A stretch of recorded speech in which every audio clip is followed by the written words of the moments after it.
welcome to Let's Talk Dementia. I'm glad you've joined me, and today, well, we're going to continue to talk a little bit more about church worship that we've been experiencing lately, because there's just been some fun things. We talked about the church worship in our previous episode. If you didn't see it, well, back up one and catch it out, or catch up with it, check it out.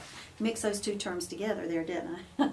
Well, at a particular service we had about 2 weeks ago, our speaker was presenting and giving a little preface to what he was going to talk about.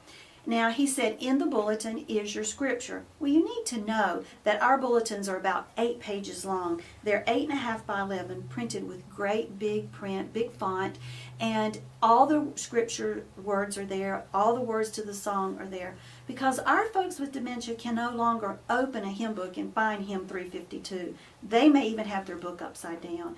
They know that they should be able to find scripture in the Bible if you want them to turn to the 23rd Psalm, but they can no longer find it in the Bible, so we print it in the bulletin. So this speaker said, let's read together today's scripture. Okay, well, that's exactly what my folks started doing. They started reading it right out loud. Well, it caught our speaker off guard, and he didn't know what to do. He thought they were just going to read it silently with him, and he was going to read it out. But no, they were actually doing what he said. He said, let's read together today's scripture. And so they did. Well, you know what I did? I started reading with them, because we want those folks to be right. They're never wrong. They're right. And we want them to feel comfortable and accepted.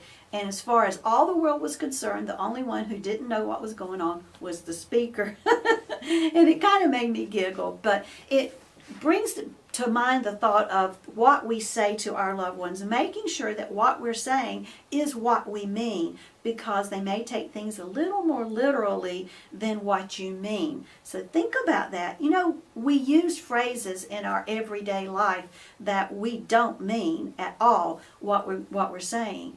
You know, we might say something like, if you do that again, I'm going to beat you up. Well, you know good and well you're not going to beat anybody up but someone with dementia, especially if it's somebody you're caregiving for, that you're a paid caregiver, that they don't know you and they're not used to, you know, maybe the phrases that you use, and you look at them and say, you do that again, I'm going to beat you up. And you might even be giggling with it, but it might land on them differently. Be careful about that. Might not want to use that phrase. And I know they just seem to come out because you're so used to saying them. But be careful, because you don't know how they're perceiving what it is that you're saying. Think about that. Also remember that you need to slow down those words. Boy, do I need to slow down. Need to slow down those words so that they understand what you're saying more readily. It helps make them more involved in the conversation, makes conversation easier for you and them. It's a win-win kind of thing. But be careful on those literal phrases.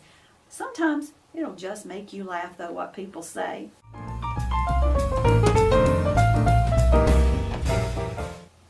I like to always give you something funny to make you think and make you giggle a little bit, because, you know, caregiving's hard work, isn't it?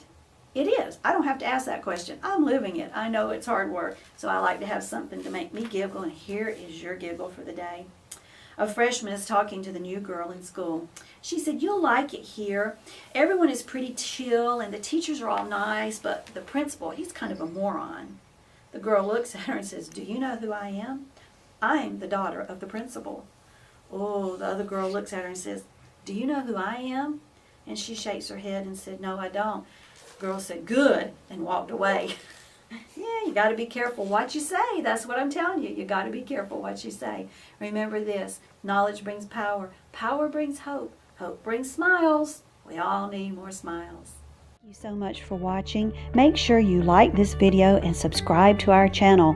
When you subscribe, you'll be able to stay up to date on our latest videos, and all of the videos are free. Check out my book, Let's Talk Dementia. It is available on Amazon. The link is in the description below. Blessings and smiles.